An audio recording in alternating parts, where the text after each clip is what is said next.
Bismillahirrahmanirrahim. Assalamualaikum warahmatullahi wabarakatuh. Alhamdulillahi rabbil alamin, wa bihi nasta'inu ala umuri dunya waddin, wassalatu wassalamu ala asrafil anbiya'i wal mursalin sayyidina Muhammadin wa ala alihi wa ashabihi ajma'in. Qala ta'ala fi kitabihil karim, a'udzu billahi minasy syaithanir rajim, ud'uuni astajib lakum innal ladzina yastakbiruna an ibadati sayadkhiluna jahannama dakhirin. Al-ayah. Shadaqallahul azim. Rabbi israh li sadri wa yassir li amri wahlul 'uqdatam min lisani yafqahu qawli, amma ba'du. Hadirin jamaah salat tarawih yang dimuliakan Allah Subhanahu wa taala. Alhamdulillah, bersyukur kepada Allah, malam hari ini kita memasuki malam ke-10 dalam puasa kita tahun ini. Yang artinya 10 hari akan segera berlalu meninggalkan kita. Kesempatan untuk kita mendapatkan ampunan sebanyak mungkin dari Allah Subhanahu wa taala sudah berlalu 9 hari. Saatnya kita evaluasi sudah sejauh mana maksimalnya ibadah kita di dalam bulan Ramadan ini. Apakah hanya seperti Ramadan-Ramadan sebelumnya, berlalu seperti halnya seremonial biasa saja, yang penting sekedar menahan lapar dan dahaga, tidak makan dan minum di siang hari, tidak melakukan amalan yang membuat puasa kita batal di siang hari? Apakah hanya sebatas itu atau sudah jauh lebih baik? Sebelum lebih jauh ke sana, marilah kita panjatkan puji dan syukur kepada Allah Subhanahu wa taala yang sudah memberikan kita kesempatan umur panjang sampai dengan Ramadan tahun ini. Dan tak lupa salawat beserta salam semoga terlimpah curahkan kepada baginda Nabi Muhammad sallallahu alaihi wasallam. Kesempurnaan nikmat yang Allah Subhanahu wa taala berikan kepada kita, selain diizinkan hidup di dunia dengan semua fasilitasnya, juga Allah berikan petunjuknya dan Allah kirimkan Rasul mulia Muhammad sallallahu alaihi wasallam sebagai penuntun kita dalam setiap aktivitas dan amal ibadah kita.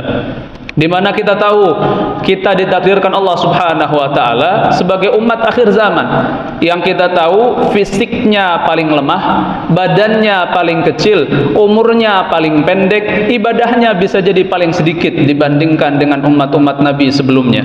Tetapi Allah kehendaki umat Muhammad sallallahu alaihi wasallam inilah yang akan menjadi pembuka kelak di surga, yang pendudukannya bisa jadi paling tinggi di antara umat-umat Nabi yang lain. Begitu murahnya Allah Subhanahu wa taala kepada hamba-hamba dan juga umat Nabi Muhammad sallallahu alaihi wasallam. Terutama di Ramadan. Kita tahu Ramadan Allah Subhanahu wa taala mengikat semua setan-setan, membelenggu semua tipu dayanya agar umatnya dan agar hambanya bisa maksimal dalam setiap ibadah. Kita tahu di Ramadan setiap ibadah dilipat gandakan pahalanya. Berbeda dengan 4 bulan haram yang lain yang Allah Subhanahu wa taala sebutkan dalam Al-Quran, minha arba'atun hurum. Di antara 12 bulan itu ada 4 bulan haram yang Allah Subhanahu wa taala muliakan. Sebagaimana kita ketahui, di 4 bulan tersebut yang hadis Nabi sallallahu alaihi wasallam menjelaskan 4 bulan itu adalah Zulqa'dah, Zulhijjah dan juga Muharram secara berturut-turut, juga Rajab yang terpisah. Allah Subhanahu wa taala lipat gandakan pahala setiap ibadah di bulan-bulan tersebut. Tetapi ketika berbuat dosa dan maksiat juga Allah lipat gandakan, Pak, catatan dosanya di bulan-bulan yang 4 itu. Tetapi Allah Subhanahu wa taala mengkhususkan Ramadan yang mulia ini berbeda dengan bulan-bulan yang lain.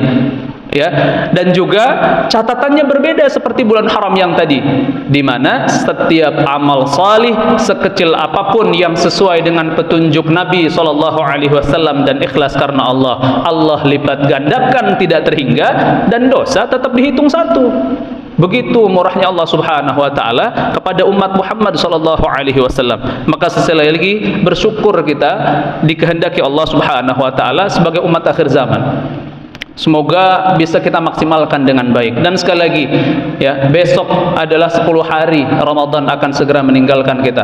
Hanya tersisa 20 hari lagi kesempatan untuk meraup ampunan sebanyak mungkin dari Allah Subhanahu wa taala, melaksanakan ibadah sebanyak mungkin yang kita bisa untuk Allah Subhanahu wa taala, dan tentu untuk tadi menghapus dosa-dosa kita di luar Ramadan. Bagaimana kalau di luar Ramadan 1 kali salat untuk menutupi 1 maksiat? Ya, ketika kita memiliki tabungan pahala sedekah, maka bisa jadi pahalanya habis ketika kita melakukan dosa besar yang lain.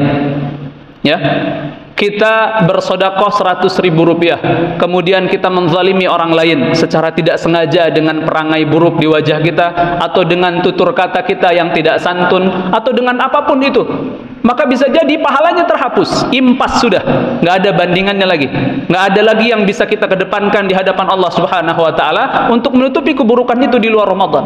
Tetapi di Ramadan yang mulia ada banyak kesempatan yang bisa kita ambil. Ya, 1 sedekah di luar Ramadan dilipat gandakan 10 sampai dengan 700 kali lipat, maka apalagi di Ramadan. Bapak jamaah dan ibu rahimakumullah, ya, ini mudah-mudahan menjadi motivasi kita. Begitupun amal ibadah yang lain, ya, membaca Al-Quran yang kita tahu. Al-Quran di luar Ramadan saja, jangankan membacanya, kita tahu membacanya itu dilipat gandakan sejumlah apa Pak? Ayatnya atau hurufnya? Dari 1 huruf berapa? 10 kebaikan, 1 huruf di luar Ramadan, apalagi di bulan Ramadan. Ya, maka Masya Allah, ya, sebisa mungkin yang sudah lancar ataupun belum, ambil kesempatan yang tersisa di bulan Ramadan 20 hari terakhir ini. Siapa tahu Allah Subhanahu wa taala tidak izinkan umur kita untuk menyelesaikan Ramadan tahun ini. Jangan terlalu optimis karena merasa masih muda, karena merasa sudah biasa melewati Ramadan, kemudian membiarkannya berlalu begitu saja. Yang penting tadi puasanya tidak batal, tidak peduli sebesar apa pahala yang didapatkan. Ya. Ini kesempatan yang ada di Ramadan. Yang belum lancar bagaimana? Kita pasti hafal surah-surah yang pendek. Setidaknya Al-Fatihah kita hafal. Nggak ada bedanya Pak pahalanya. Sama saja. Ya.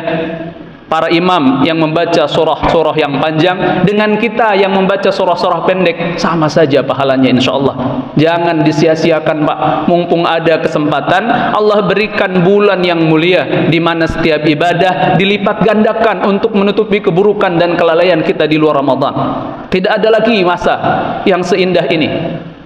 Ya, maka tadi yang belum lancar, Masya Allah, semoga Allah mudahkan, kuatkan ajamnya di Ramadan ini. Mudah-mudahan Ramadan ini jadi momentum untuk kita bisa melancarkan bacaan Al-Quran. Ya, baca surah-surah pendek di setiap aktivitas kita. Kita selalu berdalih di 9 hari terakhir ini. Kita sibuk bekerja, yang perempuan ibu sibuk mengasuh anaknya, memasak, menyetrika, dan semua pekerjaan rumah dijadikan alasan untuk meninggalkan amal-amal mulia di Ramadan. Bapak-bapak, laki-laki apalagi, ya, yang masih aktif bekerja, maka dia akan menjadikan dalil kesibukannya di tempat kerja itu untuk meninggalkan semua keutamaan di bulan Ramadan. Saya pun begitu. Maka sebisa mungkin di kesibukan kita sisipkan nilai-nilai ibadah dan doa kepada Allah Subhanahu wa taala di Ramadan. Nabi SAW menjelaskan dalam berbagai hadis, setidaknya ada 3 waktu mustajab di bulan Ramadan yang harus diperhatikan. Dari mulai kita bersahur sampai ada Allah Subhanahu wa taala mengatakan dalam Al-Qur'an, wabil asharihum yastaghfirun. Mereka beristighfar di waktu sahur-sahur mereka. Ya, ini yang harus kita lakukan, bukan menemani sahur-sahur kita dengan gawai atau gadget-gadget kita atau televisi-televisi kita, kemudian selesai begitu saja sahur tanpa ada maknanya sama sekali. Ia bernilai ibadah, tapi akan jauh lebih bermakna ketika kita isi setidaknya dengan istighfar dan doa. Syukur-syukur bisa memaksakan begitu sebelum sahur salat sunnah 2 rakaat, cukup insyaallah. Jangan merasa sudah tarawih kemudian sudah cukup, nggak ada lagi salat di malam itu. Ya, yang tidak ada witirnya, salatnya tetap ada. Ya, maka Masya Allah, semoga setelah ini Allah ingatkan saya pribadi dan jamaah sekalian tentang keutamaan di waktu sahur. Kita punya banyak permintaan kepada Allah Subhanahu wa taala. Kita sadari dalam lubuk hati kita yang paling dalam, dosa itu begitu banyak yang tidak mungkin istri kita pun tahu tentang dosa-dosa besar itu. Sebelum menikah, mungkin kita punya dosa yang begitu besar yang jangan sampai kita berharap kepada Allah, orang tua kita tahu, istri kita tahu, anak kita tahu bahwa kita punya dosa sebesar itu. Dan sampai saat ini Allah masih memuliakan kita karena Allah tutupi itu. Seandainya Allah buka sedikit saja aib saya, maka jangankan saya berdiri di depan sini, mungkin dimasuk di masjid ini saja saya tidak diterima oleh jamaah sekalian. Kalau Allah bukakan aib-aib kita. Maka sekali lagi, momentum sahur salah satunya adalah momentum untuk kita memperbanyak doa kepada Allah Subhanahu wa taala. Sebagaimana hadis dari Abu Hurairah yang menjelaskan bahwa Allah Subhanahu wa taala menegaskan kepada Nabi Muhammad sallallahu alaihi wasallam bahwa siapa yang bangun di waktu sahur beristighfar dan juga meminta kepada Allah, maka Allah akan berikan semuanya. Ya, Allah Subhanahu wa taala menjelaskan dalam hadis Nabi sallallahu alaihi wasallam, siapa yang bangun di sepertiga malam, ya, maka may yad'uni fastajibalah, siapa yang berdoa kepadaku maka akan aku kabulkan, kata Allah yang pertama. Kemudian yang kedua, may yas'aluni fa'tiyah, siapa yang meminta kepadaku akan kuberi, kata Allah Subhanahu wa taala, apapun yang diminta untuk kebaikannya. Kemudian yang ketiga, wa may yastaghfiruni siapa yang beristighfar memohon ampun kepadaku di sepertiga malam, maka aku akan mengampuninya, kata Allah Subhanahu wa taala. Ini momentum yang mahal, apalagi kebanyakan kita masih sahur di sangat pagi sekali, mungkin jam 3, setengah 4, yang masih masuk kepada sepertiga malam. Walaupun kita tahu sahur yang dianjurkan adalah diakhirkan, berbeda dengan puasa, berbukanya disegerakan, gitu ya. Maka Masya Allah, semoga setelah ini kita bisa memaksimalkan waktu itu. Kemudian yang kedua, Nabi SAW menjelaskan dalam hadisnya, orang yang tidak tertolak doanya selain pemimpin yang adil adalah mereka yang berpuasa, ya, yasumu hatta yaftir, orang yang berpuasa sampai dia berbuka. Maka sepanjang dia puasa di siang hari adalah waktu mustajab untuk kita semua memohon kepada Allah Subhanahu wa taala.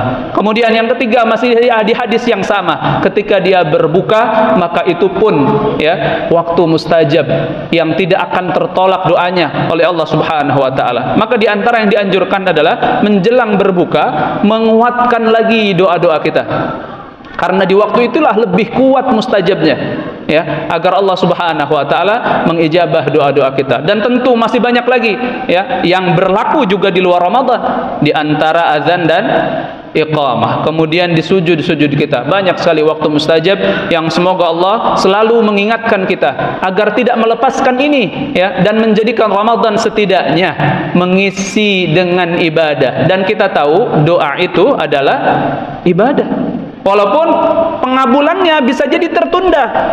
Ya, kita tahu cara Allah Subhanahu wa taala mengabulkan doa seorang mukmin ada 3, kata Allah Subhanahu wa taala. Yang pertama, ya, diberikan sebagaimana yang dia minta. Ya, kita memohon kepada Allah, ya Allah berikan kesehatan, maka Allah jaga kesehatan dia. Ya. Kemudian yang kedua, tidak Allah berikan yang dia minta, tapi Allah ganti dengan yang lain yang dia butuhkan. Contoh lagi, masih dengan hal yang sama, kita meminta rezeki yang banyak kepada Allah Subhanahu wa taala, tetapi bisa jadi di sisi lain Allah tidak berikan itu, tapi Allah berikan yang lain. Allah jaga kita agar tidak sampai sakit yang kemudian kronis harus dirawat di rumah sakit menghabiskan biaya puluhan ratusan juta. Allah berikan itu. Allah jaga kesehatan anak istri kita agar rezekinya tetap cukup. Ya, atau di sisi yang lain Allah berikan rezeki yang tidak disangka-sangka, datang daripada temannya yang salih, datang daripada anaknya yang berbakti. Ya, kebanyakan jamaah muslimun adalah yang sudah tidak aktif bekerja. Dari mana rezeki mereka kalau bukan datang dari Allah Subhanahu wa taala melalui orang-orang salih yang berada di sekitarnya, entah istrinya yang bekerja, entah mungkin anak cucunya yang mengirimkan. Ya, saya sebentar lagi akan ada di posisi itu. Orang tua sudah selesai masa kerjanya di Asrama Haji Jakarta. Ya, maka setelah itu saya berpikir dari mana rezeki beliau akan datang, apakah dari kantong saya, apakah dari putranya yang lain.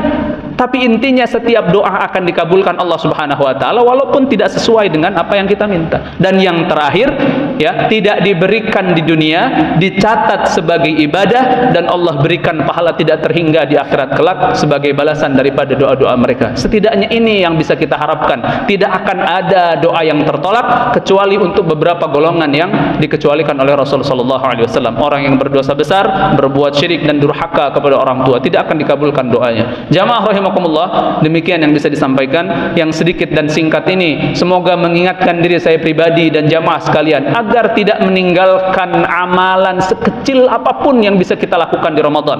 Introspeksi sejauh ini 9 hari yang kita lalui di Ramadan ini sudah dapat apa? Ya.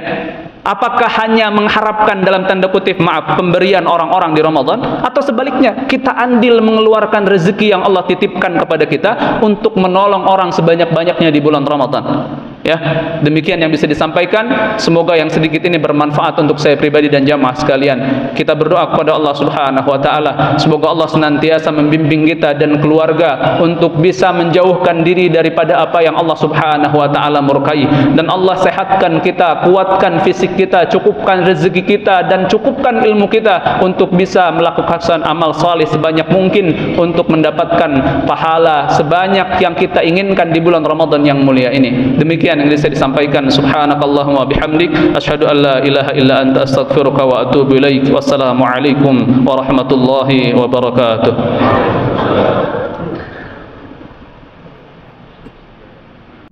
Al Muslimun TV.